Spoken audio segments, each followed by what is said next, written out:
The last thing my father ever said to me before throwing me out was, "You'll never wear a uniform anyone respects." 21 years later, we met again at my nephew's wedding. He looked me over, laughed in front of our relatives, and said, "Only pity got you invited." I didn't argue. I didn't remind him where I'd been all those years. I simply picked up my glass and smiled. Then the bride walked onto the stage, took the microphone, turned toward me, and snapped into a perfect military salute. Her next 7 words left my father frozen. "Please stand, Admiral Rachel Carter."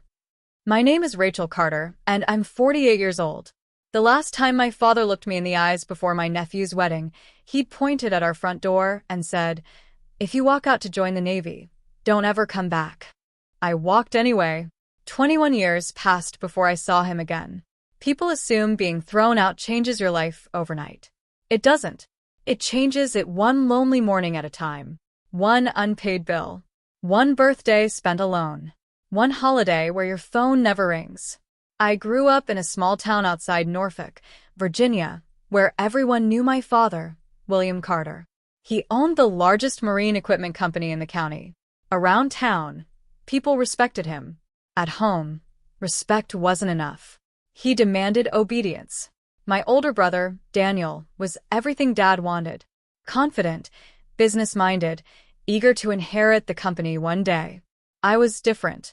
I loved ships, navigation, history, and service.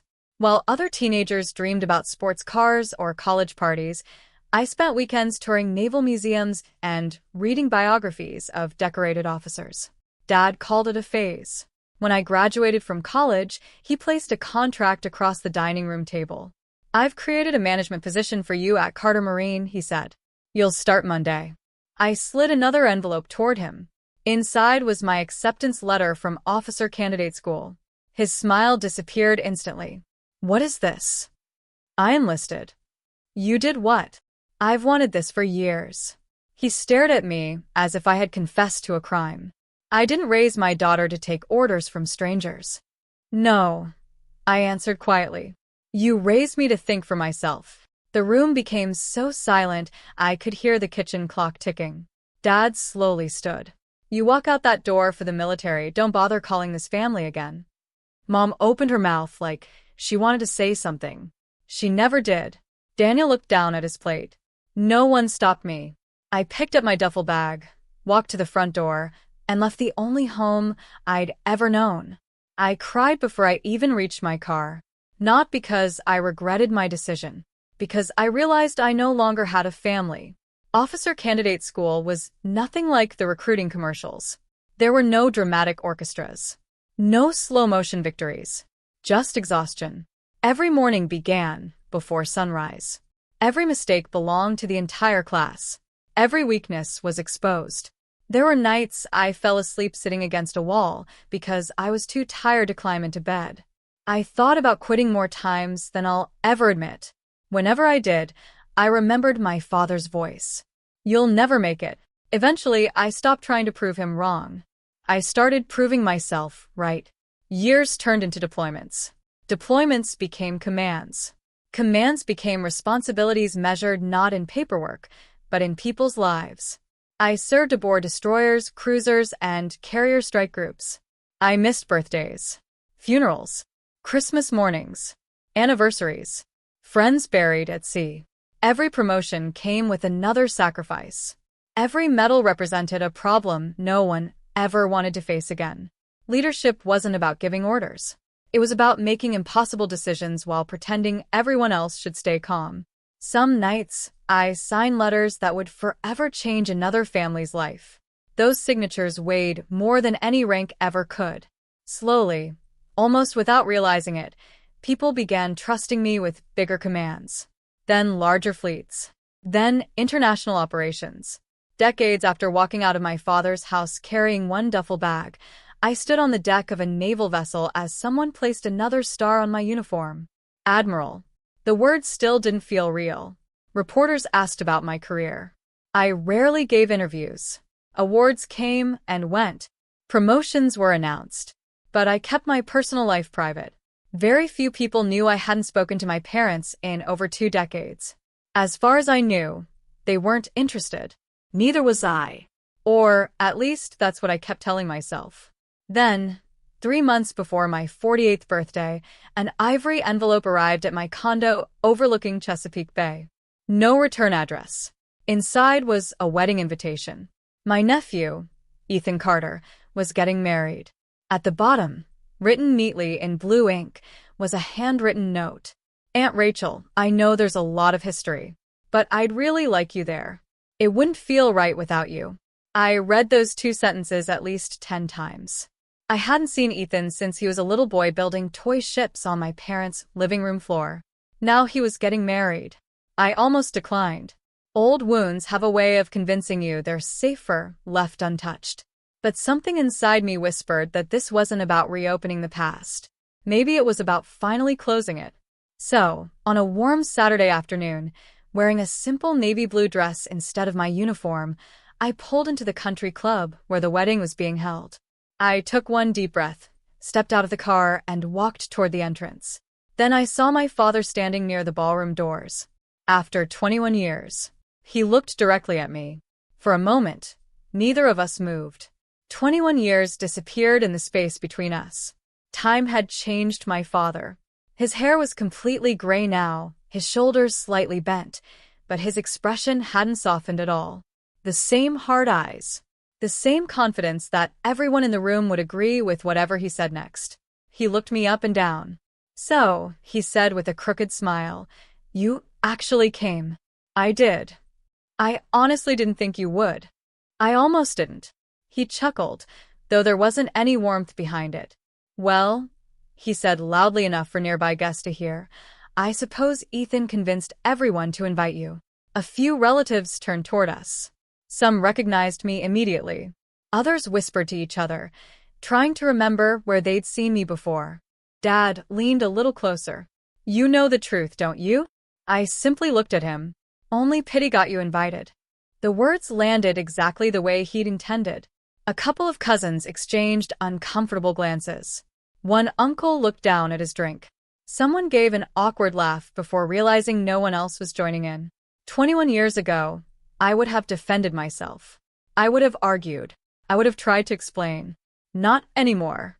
Instead, I smiled politely. "I'm glad Ethan wanted me here." Dad frowned slightly.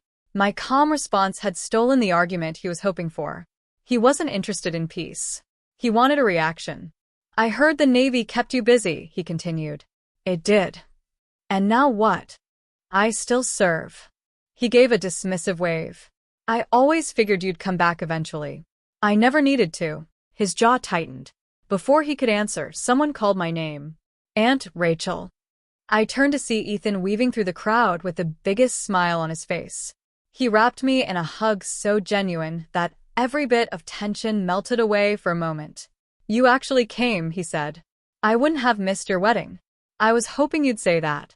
He stepped back. "You look exactly the same." I laughed. "That's a very generous lie." He grinned. "I've been looking forward to today for months." Dad folded his arms. "You invited her yourself?" Ethan looked surprised. "Of course I did." "I assumed your mother added her out of courtesy." "No," Ethan replied without hesitation. "I asked personally." There was something in his voice. Not anger, not defiance, just certainty. Dad forced a smile. "Well, family is family." I noticed Ethan glance toward the ballroom stage before checking his watch. "Everything okay?" I asked. "Perfect," he answered. Then he smiled in a way I couldn't quite understand. "You'll see." Before I could ask what he meant, someone called him away for photographs. Dad watched him leave. He always was too sentimental. I didn't answer. The ceremony began a few minutes later. I took a seat near the middle of the room. Not in the front. Not hidden in the back. Just another guest. The wedding itself was beautiful. Simple. Elegant. The bride, Emma, walked down the aisle with tears in her eyes while Ethan couldn't stop smiling. Watching them exchange vows reminded me how hopeful young love can be. For a little while, I forgot why I'd been nervous about coming. After the ceremony, everyone moved into the reception hall. Soft music played while servers carried trays of appetizers through the crowd. Several guests smiled politely at me. A few introduced themselves. Others simply nodded with quiet respect. It struck me as unusual. Most of these people had never met me before. Yet more than one of them looked as though they already knew exactly who I was. One older gentleman in a dark suit shook my hand firmly. "It's an honor," he said. Before I could ask what he meant, another guest pulled him away. Dad noticed. "You seem popular for someone who's been gone so long. I've met a lot of people over the years." "So I've heard." His tone carried the same skepticism I'd grown up with. During dinner, he made sure to sit only a few seats away. Every opportunity became another sarcastic comment. "I guess they let anyone become an officer these days. I bet retirement's treating you well. You probably spend most of your time giving speeches." I answered every remark with the same calm smile. "No, not really. Sometimes. Nothing more." Eventually, even he seemed frustrated. He couldn't start a fight by himself. Across the room, I noticed Emma watching us more than once. Each time our eyes met, she offered a reassuring smile. It wasn't pity. It looked more like appreciation. Again, I couldn't understand why. As dessert was served, I excused myself for a moment and stepped outside onto the terrace. The evening air was cool. The sun had begun to disappear behind the trees. I stood there quietly, listening to distant laughter coming from inside the ballroom. For the first time all day, I wondered if attending had been a mistake. Maybe some relationships simply couldn't be repaired. Maybe closure wasn't something another person could give you. Maybe it had to come from within. The ballroom doors opened behind me. Emma stepped outside, still wearing her wedding gown. "There you are," she said with a smile. "I've been looking for you. You should be celebrating." "I will." She glanced toward the reception hall. "But there's one thing I need to do first." Before I could ask what she meant, she gently squeezed my hand. "Please don't leave." I wasn't planning to. Good. Because the most important part of tonight hasn't happened yet. A few minutes later, everyone returned to their seats. The lights dimmed. The DJ handed Emma a microphone. She thanked everyone for coming. She thanked their families. She thanked the friends who had traveled across the country. Then she stopped speaking. Slowly, she looked across the ballroom until her eyes found mine. "Before we continue," she said, her voice steady, "there is one guest I need everyone to recognize." The room became completely silent. Emma smiled warmly. "Aunt Rachel." She raised her right hand in a perfect military salute. Every conversation in the ballroom stopped. For several long seconds, no one moved. Emma held her salute with perfect posture. I instinctively returned it. The ballroom remained completely silent. Then she lowered her hand, smiled through gathering tears, and spoke into the microphone. "Most of you know Rachel Carter as my husband's aunt." She looked toward me. "I know her as the woman who changed my life." Confused whispers spread across the room. Even my father looked puzzled. Emma continued. 8 years ago, I was a newly commissioned naval officer assigned to one of the most demanding commands I'd ever seen. I was overwhelmed. I questioned every decision I made. After 6 months, I had already written a resignation letter. She paused. I never turned it in. She smiled at me again. Because Admiral Rachel Carter sat beside me one night after a 16-hour shift and said something I'll never forget. Emma took a slow breath. She said, "The hardest days don't decide who you are. They reveal who you're becoming." I remembered that conversation. She'd been exhausted, scared, certain she wasn't good enough, just as I once had been. I stayed, Emma continued. I finished my training. I learned to lead.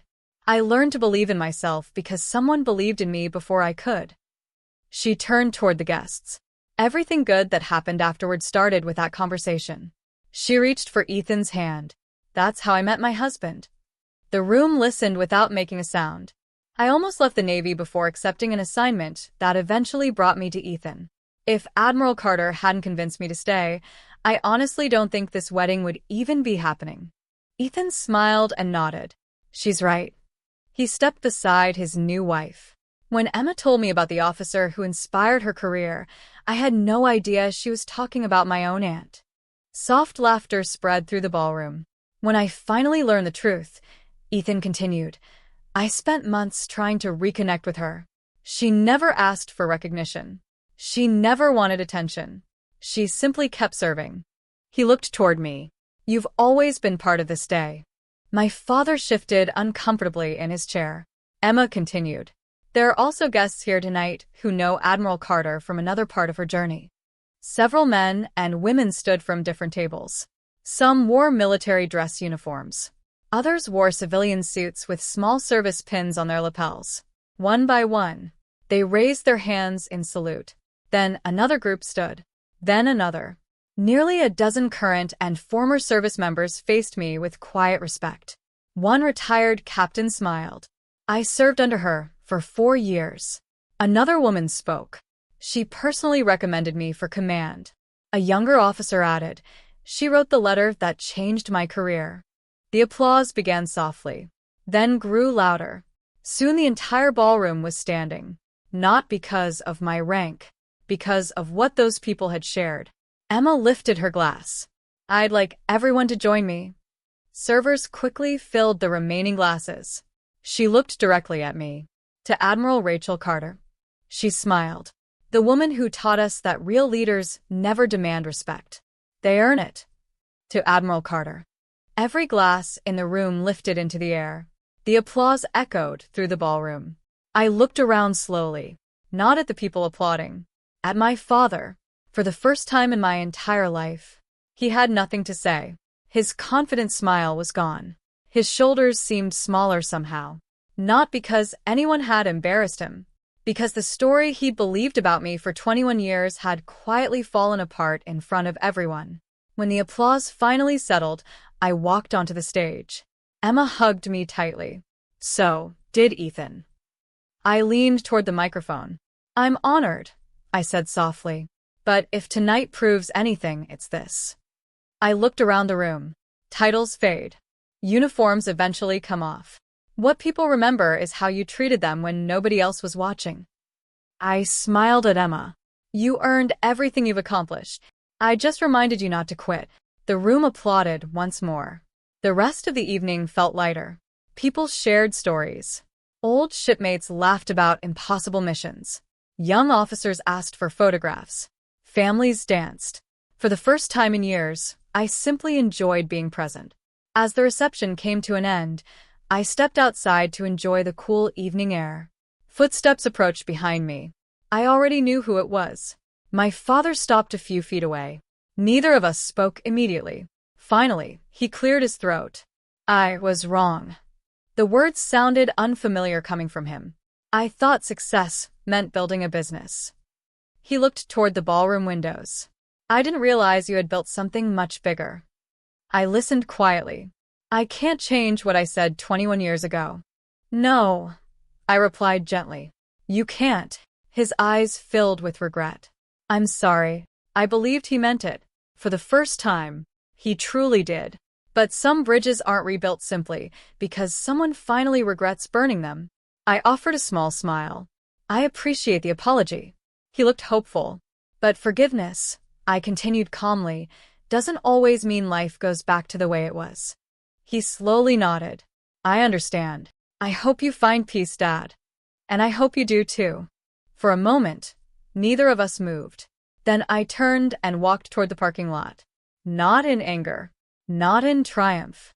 Just with peace. As I reached my car, my phone buzzed. A message from Emma.